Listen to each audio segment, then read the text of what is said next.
Hey guys, it's me, Ben, back with another review for you, this time of Tequila Works' Deadlight, and it's the director's cut on Xbox One, PS4, and on PC. Now, this game originally came out in 2012, almost 4 years ago exactly, not quite to the month, but pretty damn close. Yeah, I remember this game coming out and wanting to like it more than I did. I had problems with its controls more than anything. I found it incredibly punishing and exacting in its demands for sort of input and things to that nature, and therefore frustrating because you die a lot and you fail a lot. Things have definitely been improved in this director's cut. The controls do feel a little bit more intuitive, a little bit more forgiving, though there will still be large portions of trial and error. It's a sort of 2D side-scrolling platformer in the sort of cinematic style of maybe an early Prince of Persia or a Flashback or something to that nature. And you know what that does mean, and it's similar in that fact to those ones, is that you will get to certain parts of a level maybe under a time pressure or a pressure from a threat, and you're going to jump and you're going to die, and you're going to jump and you're going to die in a different way, and you're going to get to a section and die in another way, and but you'll learn from each of those experiences, and you'll come back and you'll try it again, and you will continue to succeed and get through the game. It's not that hard, to be honest. It just, like I said, it's that kind of challenge where there is no way you can predict what's going to come up.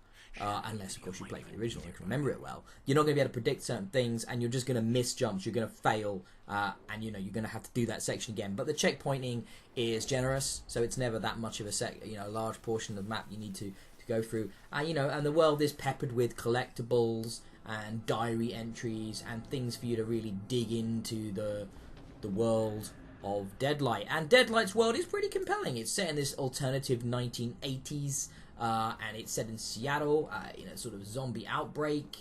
And this referred to as Shadows, and you're following this character in this somewhat sort of ham-fisted, over-the-top story that's told through these cutscenes, these sort of animated cutscenes. And well, it's not the best story. It's a bit rote, it's a bit pulpy, but I get the impression that's the intent of it.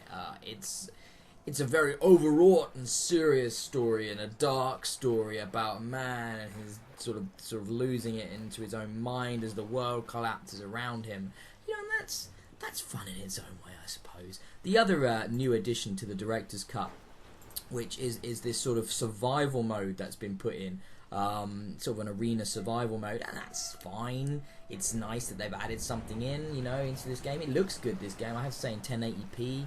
Running, there's a little bit of slowdown occasionally, I've noticed, but it does look nice, and it certainly shows off the art style really well. The survival mode, like I said, I could take it or leave it. I think you mainly come in here for the story, and of course, if you've already done this game in 2012, there's very little reason to revisit it in 2016 unless you're a massive fan.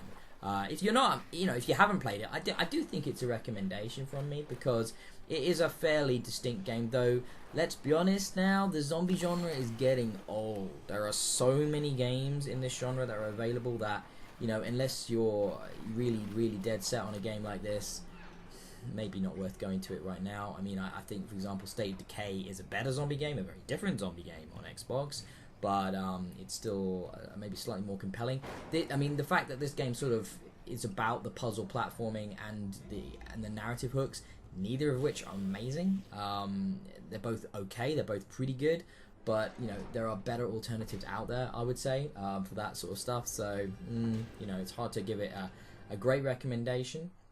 I do, however, think the game is a good one.